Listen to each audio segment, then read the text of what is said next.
I wanted to share with you some signs today that I've taught Shadow thus far.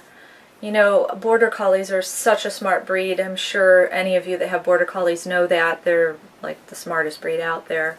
And they learn really, really fast. And they're kind of intuitive. They're watching you all the time and they're eager to please. So all of those things make them a perfect candidate for pretty much learning anything you want to teach them that a dog can do. And that's super good when you have a deaf dog, because they can't hear your signals, so they need to be able to see your signals. And since I've had Shadow, I've really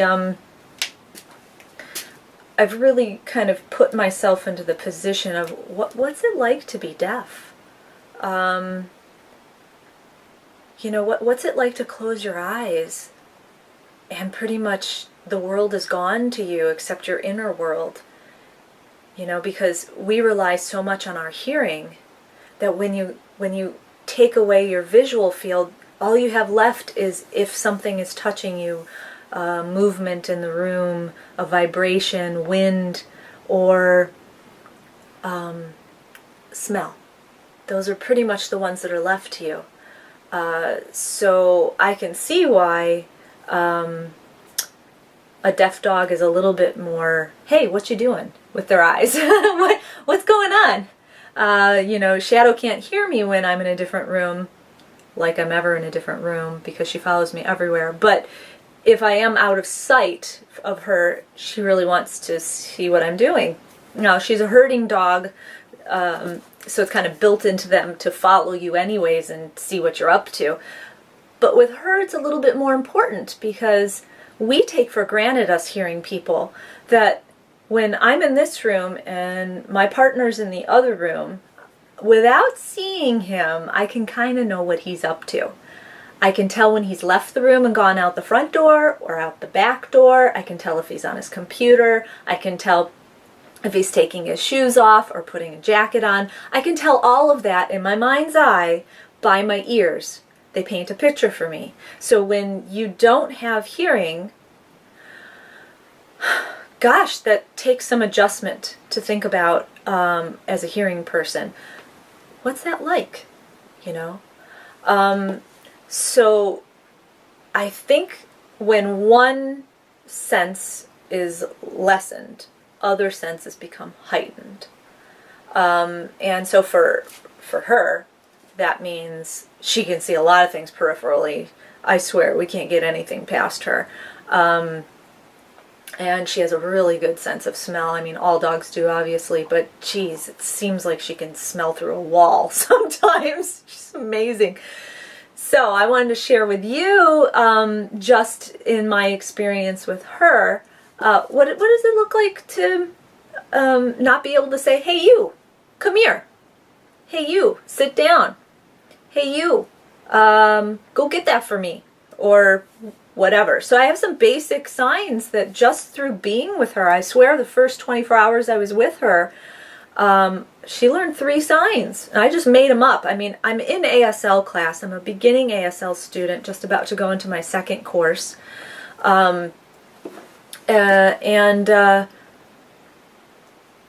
know, I kind of know a few basic signs, but you know, when you're with an animal and they don't think the same way that you do, signs become a little bit more simplified for them.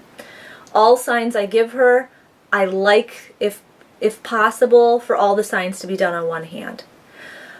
Probably because I have a leash in this hand, or a ball thrower in this hand, or in this hand, and I have to give the sign with this hand. You know, there's always something going on with one of your hands, and sometimes it can even be hard to give a sign with one hand because you're doing things, you know, trying to juggle, juggle a lot of things. So, I'm going to just go over some things that I've taught her, and she picked up very well. Now, you have to know your dog. Border Collies in particular are very job-oriented, and for her that translates into a ball. So at first I was actually doing treats, and I realized I don't really need to do treats with her. All I have to do is have a ball present. She wants that ball so gosh darn bad, she'll pretty much learn faster, because she's like, oh, what do you want me to do? Oh, I can't have the ball until I do what you want me to do, so what is it you want me to do? Tell me what you want. So she just like is in a pressure cooker when there's a ball around of learning. And so, you know, basic. There's a sign called I love you in ASL. And I thought, oh, I want her to know that I love her. So when we are in one of those sweet moments, when we're loving each other, and it's snuggle time, and she's open, and you can tell her heart is just expressing itself, and I might be giving her a little massage, or, you know, just one of those, whatever it is for you with your dog, and you're in a sweet place.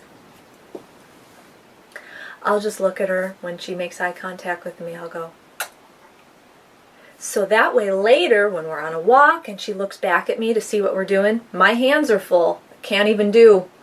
Or I just look at her and go. So it's like instant. I remember she does that when we're in a lovey place. I'm in a lovey place right now. So it's kind of a reassuring thing that I can do just with my face, because she's so visual and she does look at me for cues, that when I want her to know she's doing okay and that I love her and things are good, I just go, I hope she gets it. I think she does. It makes me feel good anyways. Who knows what a dog actually understands. So as always, I love your feedback, and I love to see the signs that you're doing with your dog. Shadow and I are super eager to hear your stories and know new ways of doing things, learning new things. She's only 4 years old, and even if she was older, I really think she could still learn. So we're open to your ideas. Please share. Thank you so much.